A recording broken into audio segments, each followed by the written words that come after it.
নির্বাচনের পরে গিয়ে সই করলো, কিন্তু জুলাই আন্দোলনে যারা জুলাই সনদের জন্য তারা গলা ফাটায় ফেলে, তাদেরকে তো আমরা প্রশ্ন করতে পারি, এতই যদি তোমাদের দরদ হয় তো তোমরা প্রথমে কেন সই করলে না ভাই? প্রিয় ভাই বোনেরা, একটু আগে বলেছি, আবারও পরিষ্কার বলছি, বিএনপি ইনশাআল্লাহ যেই জুলাই সনদে সকল রাজনৈতিক দল সই করেছে, বিএনপি যেই জুলাই সনদে সই করেছে, যেই জুলাই সনদ সংসদের দক্ষিণ প্লাজায় অনুষ্ঠিত হয়েছিল, অনুষ্ঠান করে যেই জুলাই সনদে সকল রাজনৈতিক দল সই করেছে, সেই জুলাই সনদে ইনশাআল্লাহ বিএনপি বাস্তবায়ন করবে, এর কোনো নড়চড় হবে না। কিন্তু যারা বিএনপির খাল খনন, বিএনপির ফ্যামিলি কার্ড, বিএনপির কৃষক কার্ড, পেশাদার খেলোয়াড় তৈরি সহ এই সকল জনগণের জনকর্মসূচি, সেইগুলোকে বাধাগ্রস্ত করবে, বিএনপি জনগণকে সাথে নিয়ে তাদেরকে প্রতিহত করবে।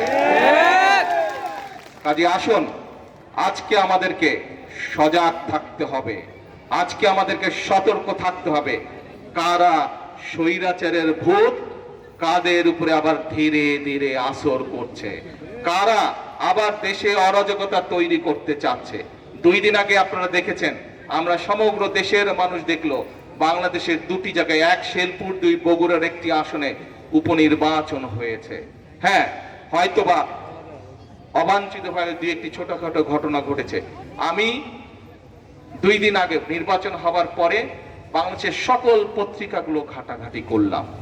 পত্রিকার কোনো খবরে কিন্তু কোনো জায়গায় কোনো যে অবাঞ্ছিত ঘটনা ঘটেছে, কোনো জায়গায় অপ্রীতিকর ঘটনা ঘটেছে, তেমন কোনো নিউজ নাই। ছোটখাটো 1-2টা হালকা ঘটনা আছে নিউজ, কিন্তু অভিযোগ করার মতন কোনো পত্রিকা নেই। বাংলাদেশের যত বড় বড় পত্রিকা আছে সবগুলো আমি পুঙ্খানুপুঙ্খ নিউজগুলো পড়লাম, দেখলাম, খোঁজ করলাম, কোথাও কোনো ঘটনা নাই।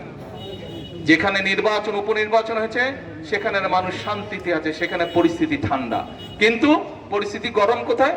বায়তুল মোকাররমে। যেখানে ঘটনা ঘটলো সেখানে কোনো খবর নাই, পরিস্থিতি গরম হচ্ছে বায়তুল মোকাররমে। কারা পরিস্থিতি ঘোলাটে করার চেষ্টা করছে, নিশ্চয়ই সেটি আপনাদের অজানা নয়। অজানা আপনাদের? অজানা নয়। কাজে প্রিয় ভাই বোনরা, আজকে সময় এসেছে আমাদের সকলকে, এখনো স্বৈরাচারের ভূত, স্বৈরাচার পালিয়ে গেছে কিন্তু স্বৈরাচারের ভূত কিন্তু রয়ে গিয়েছে এই দেশে এখনো।